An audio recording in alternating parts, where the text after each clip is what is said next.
Sweden. My mom made all of these things for you. Hope you enjoy them. So you're gonna go for the kishik menushe. Go for it.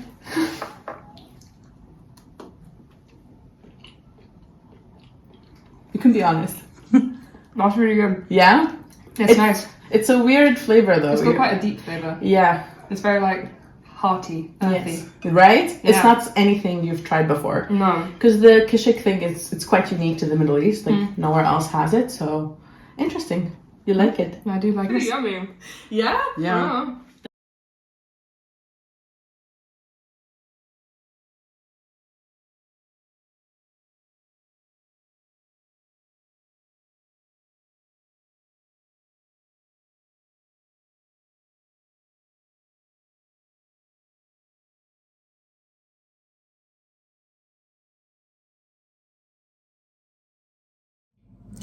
هلا رح نعمل العجينة. طبعا أنا رفيقة بنتي جاية من إنجلترا، وهي إحدى المشتركات بقنواتي، وشافت المعجنات اللي بعملها، فطلبت من بنتي إنه أعمل لها مناقيش. مثل ما عم تشوفوا أنا رح أعمل كمية كبيرة. المقادير رح حطها لكيلو بس هي هيدي الكمية أكتر من كيلو. كان سألت كمان إحدى المشتركات سألتني على الفيديو اللي سبق إنه الكمية مبينة أكبر. أنا عم بعمل كميات أكبر يا جماعة، بس ضمن المقادير عم حط لكيلو لأنه مش الكل رح يعمل هيدي الكميات الكبيرة. هلا أول شغلة رح حطها مثل ما عم تشوفوا. أول شغلة عنا الطحين،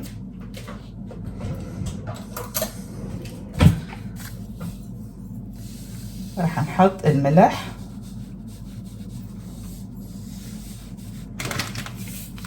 وهلا عندي كمان الخميرة الجافة. أنا دايما بستعملها، ما بستعمل الخميرة الفريش. يلي حابب يستعمل التانية كمان فينو. حطينا الخميرة. هلا رح نحط البيكنج باودر.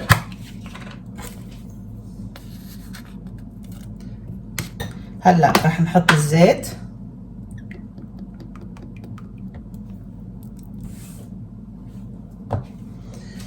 كمان السكر.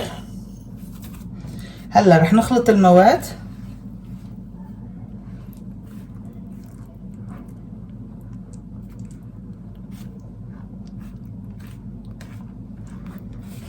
هيدي العجينة كتير خفيفة. العجينة اللي قبلها كانت دسمة. هيدي بعتمدها بالمناقيش وقت اللي بعمل بيتزا. كتير خفيفة وطيبة. مثل ما شفتوا ما فيها بيض، ما فيها حليب، ما فيها اي مواد، كتير دسمة.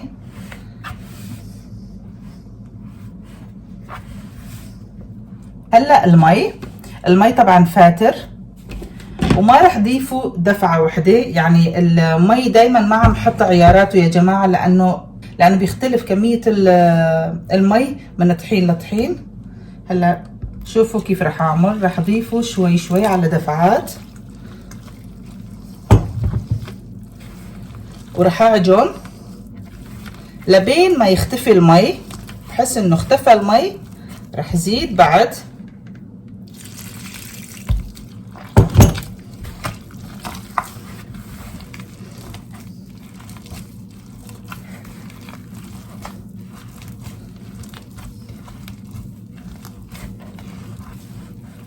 كمان اختفى المي، رح نزيد بعد. يعني تقريبا كل مرة ضيفوا كوب.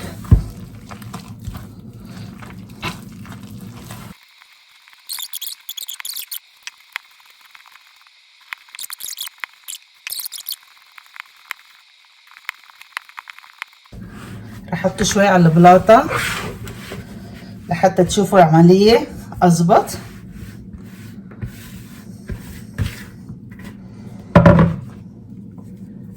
بعد بده شوية مي. هون بنتبه ما بزيد كتير دفعات كبيرة.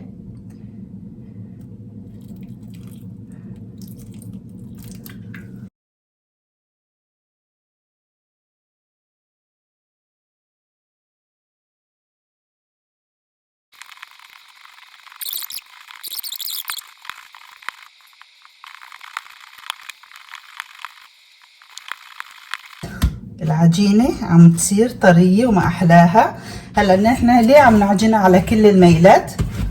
وقت اللي بنقطعها وبنشكلها بتضلها مدورة. وقت اللي انتوا بتعجنوا بميلة وحدة بس عم تشغلوا الجلوتين بس بشكل واحد. فهيدي العملية كتير مهمة. عم تشوفوا ملمسها ما احلى؟ هيك لازم تكون. الجاط اللي استعملته شوية زيت،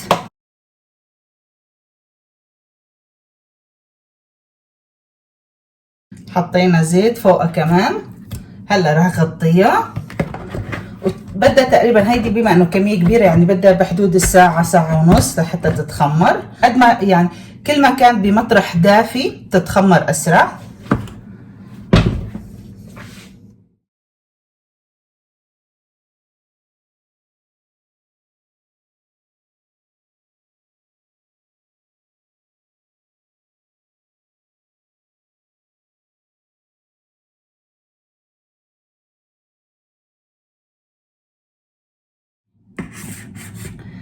هلا انا عندي جبنة عكاوي برشتها لحتى صارت ناعمة.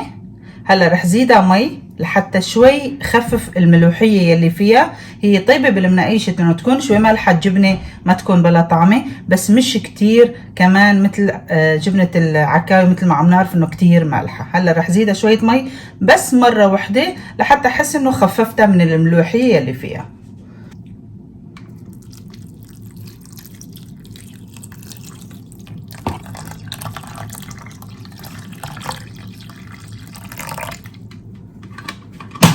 هلا رح خليها تقريبا نص ساعة لحتى تبق الملح يلي فيها شوي، وبعدين رح صفيها كتير منيح.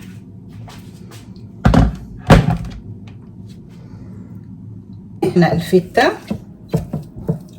انا دايما بستعمل انواع مختلفة من الاجبان لحتى اشوف اي نوع جبنة رح يطلع اطيب. بجرب يعني ما بخاف من هيدي الشغلة. كمان عندي الموتزاريلا المبروشة.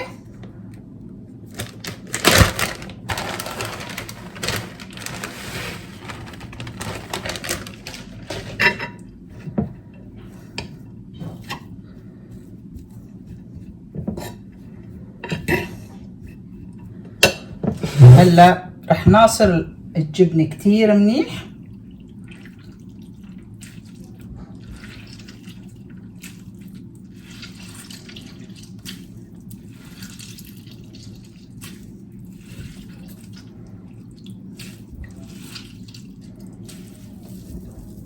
بهيدا الشكل.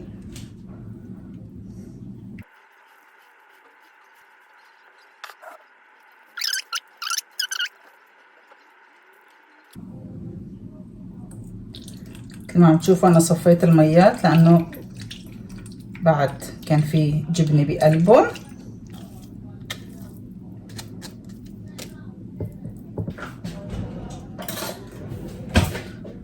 بحب ضيف لحشوة الجبنة شوية سمسم. وهلا راح ضيف ملعقتين الزيت.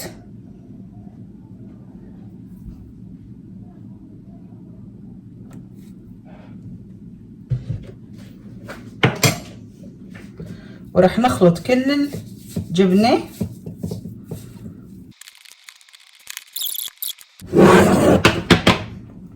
هلا عندي الكشك رح اعمله مناقيش كمان مثل ما عم تشوفوا الكشك الناعم. رح ابرش بندورة.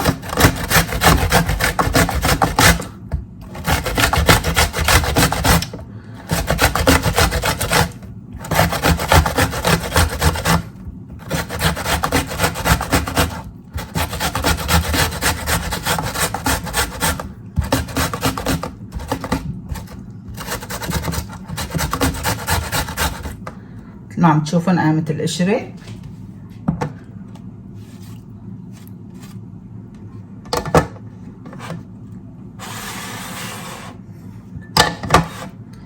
هلا رح ابرش بصلة.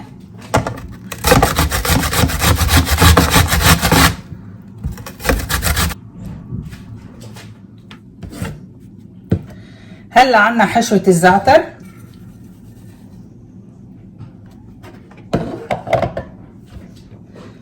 رح ضيف له زيت عادي مش زيت زيتون. بحس زيت الزيتون بيحترق اسرع.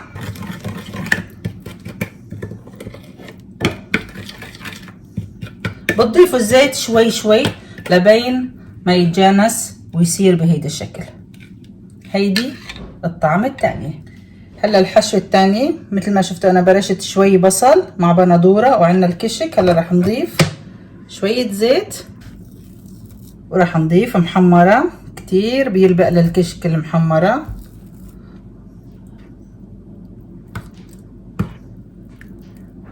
رح نضيف الكشك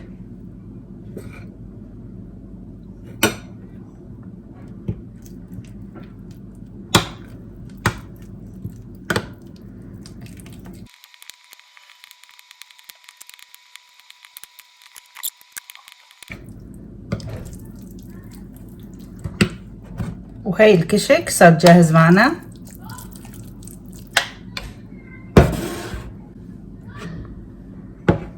كمان عنا شوية بصل وشوية بندورة. هلا رح نعمل المحمرة. رح نضيف كمون ورح نضيف السمسم. مثل ما عم تشوفوا ما عم يعني ما في كمية محددة، انتوا بتحطوا حسب ما عم تحبوا.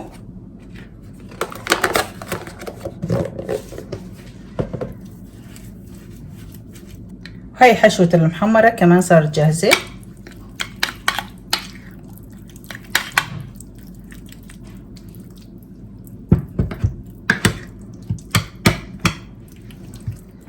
العجين ما شاء الله تخمر ضاعف حجمه.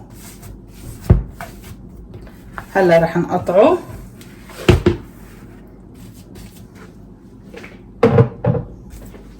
رح نحاول انه نقطعه باحجام متساوية. انتوا بتقطعوه بالحجم يلي بدكم اياه.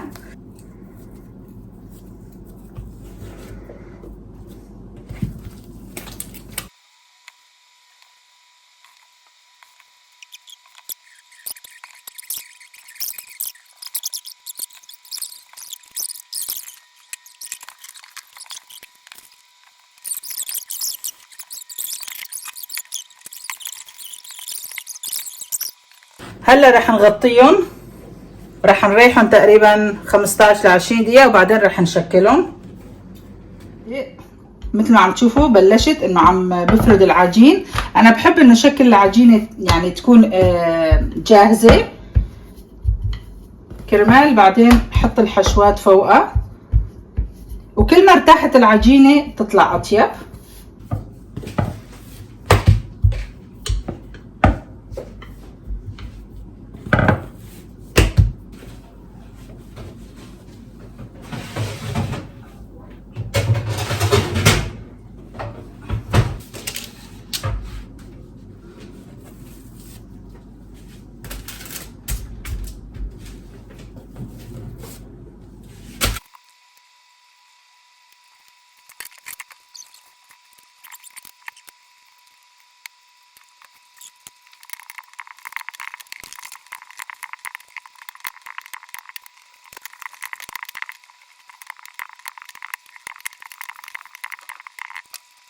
حط الحشوات بقلبهم.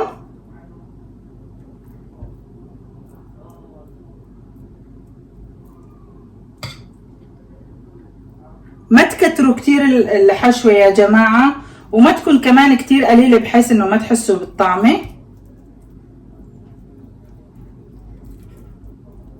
عم تشوفوا الحواف تقريبا سنتي عم يكون فاضي.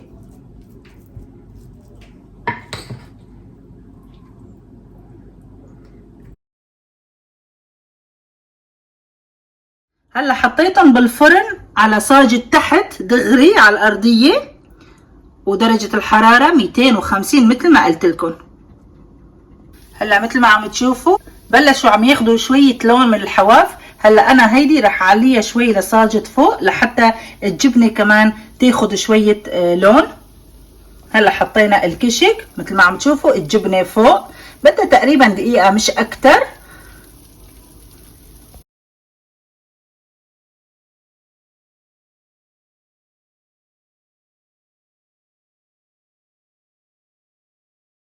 عيشنا زعتر محمرة وكشك وكمان الجبنة. اهم شغله بهالمناقيش العجن، طريقه عجين العجين لازم نعجنه كتير منيح، نريحه كمان وقت اللي نمد العجينه نريحها شوي لحتى تطلع مثل ما عم يقولوا لحتى تطلع طريه ما تكون ناشفه. لانه اجالي تعليق انه في مشتركه بقناتي بتسالني هنا انا وقت اللي عم بعمل المناقيش بالبيت بيطلعوا كتير ناشفين. بيطلعوا ناشفين لانه دغري وقت اللي بتمدي العجينه بتحطي الحشو بتحطيها دغري بالفرن فبتطلع شوي قاسيه. هيدي الطريقه انا بضمن لك انه رح تطلع طريه. هلا مثل ما عم تشوفوا عن جد كتير طرايه، يعني كتير طيبين.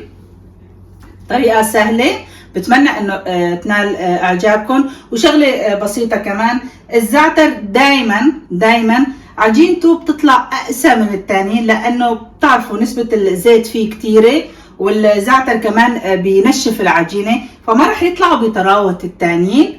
والجبنه عملتها كمان بطريقه جديده، ضفت العكاوي، كانت عن جد اضافه ولا اروع. بنصحكم فيها اذا في عندكم عكاوي موجود ضمن منطقتكم، اذا في عندكم محلات عربي جيبوا العكاوي وضيفوها على المناقيش، كتير اكله طيبه. بتمنى انه الفيديو ينال اعجابكم، ما تنسوني بلايك وشير وسبسكرايب.